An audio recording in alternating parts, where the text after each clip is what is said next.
Welcome to AZPM News Daily, a wrap-up of all the day's news from Arizona Public Media. I'm Steve Jess.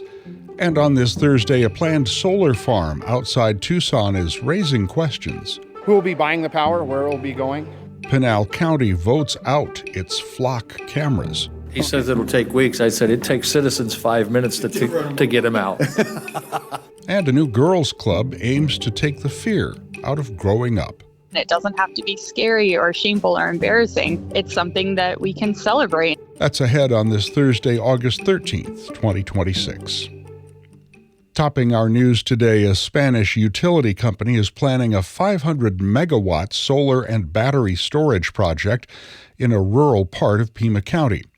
Katia Mendoza reports. The 3 Points Solar Project is under development by CG 3 Points LLC, a subsidiary of Madrid-based energy company Repsol.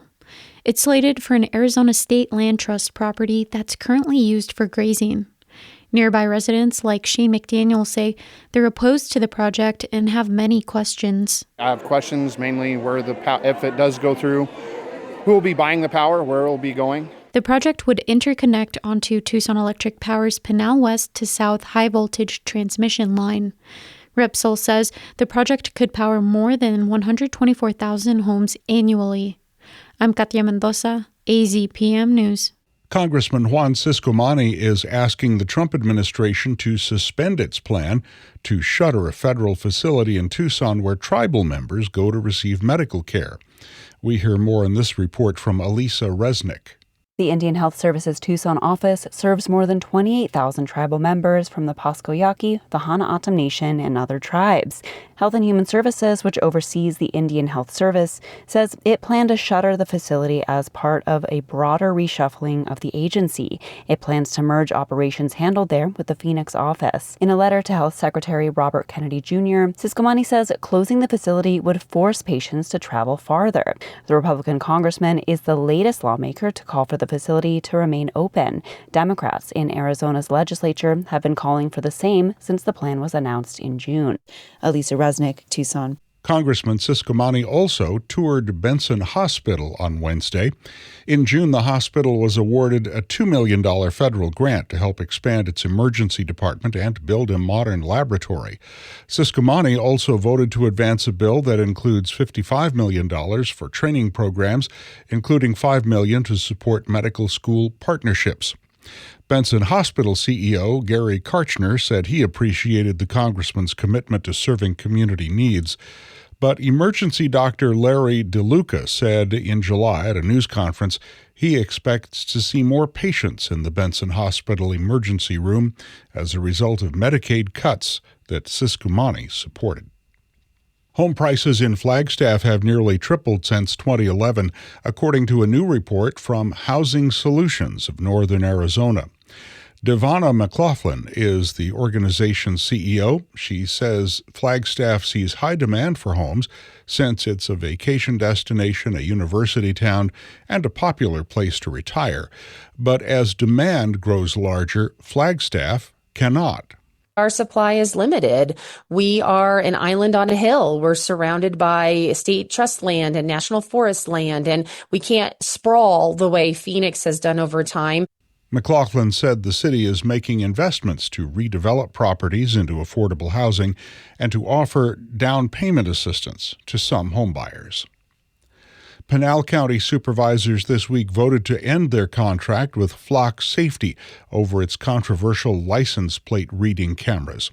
County Sheriff Ross Teeple recently canceled his department's Flock contract. The county contract will end in September, and cameras will be taken down in the coming weeks, though supervisors joke that citizens have become very good at disabling Flock cameras on their own. He says it'll take weeks. I said it takes citizens 5 minutes to get him out. Don't do that. The move only ends Flock camera use on Pinal County roadways. Cities and other jurisdictions with their own contracts are not affected. Sheriff Teeple claims the cameras violated citizens' privacy under the Fourth Amendment, a claim that Flock denies. Arizona Attorney General Chris Mays is warning residents about cryptocurrency ATM scams that have been targeting residents around the state. Lily Roseborough has more on that. Crypto ATM scammers urge victims to move their assets and savings to cryptocurrencies such as Bitcoin to keep it safe. The money is then transferred to the scammer, leaving victims at a financial loss. Richie Taylor is a spokesperson for the AG's office and says many of these ATMs can be found outside gas stations or inside grocery stores. They put people in a position where they feel vulnerable and they feel like they need to act, and then your regular thinking processes at that point are not operating because you're just operating under the assumption that this person is trying to help you when in fact they're trying to scam you. Taylor says a new cryptocurrency protection law has helped 35 victims get their money back. He urges residents to report the ATM fraud within 30 days to get justice. Lily Roseborough, Phoenix. For many young girls, the transition into puberty is often met with more questions than answers. L.M. Boyd has details on a new initiative in Tucson that's working to change that narrative from dread to celebration. Girls Club Global aims to provide girls with a safe, supportive community to learn about their changing bodies. Lily Carey, a certified teacher and birth doula, is leading the Tucson chapter. She says the program focuses on 4 pillars: education, celebration, self-love, and sisterhood. The curriculum covers everything from female anatomy and body safety to practicing positive self-affirmations. It doesn't have to be scary or shameful or embarrassing. It's something that we can celebrate and say, wow, look at how you're growing. Look at this amazing person you're becoming. For more information on how to register for the upcoming sessions, visit girlsclubglobal.com and look for the Tucson chapter in the directory. L.M. Boyd, AZPM News. And now you're caught up on the stories we've covered today at Arizona Public Media. Thanks for listening. You can subscribe to AZPM News Daily wherever you get your podcasts. I'm Steve Jess, and we'll be back tomorrow.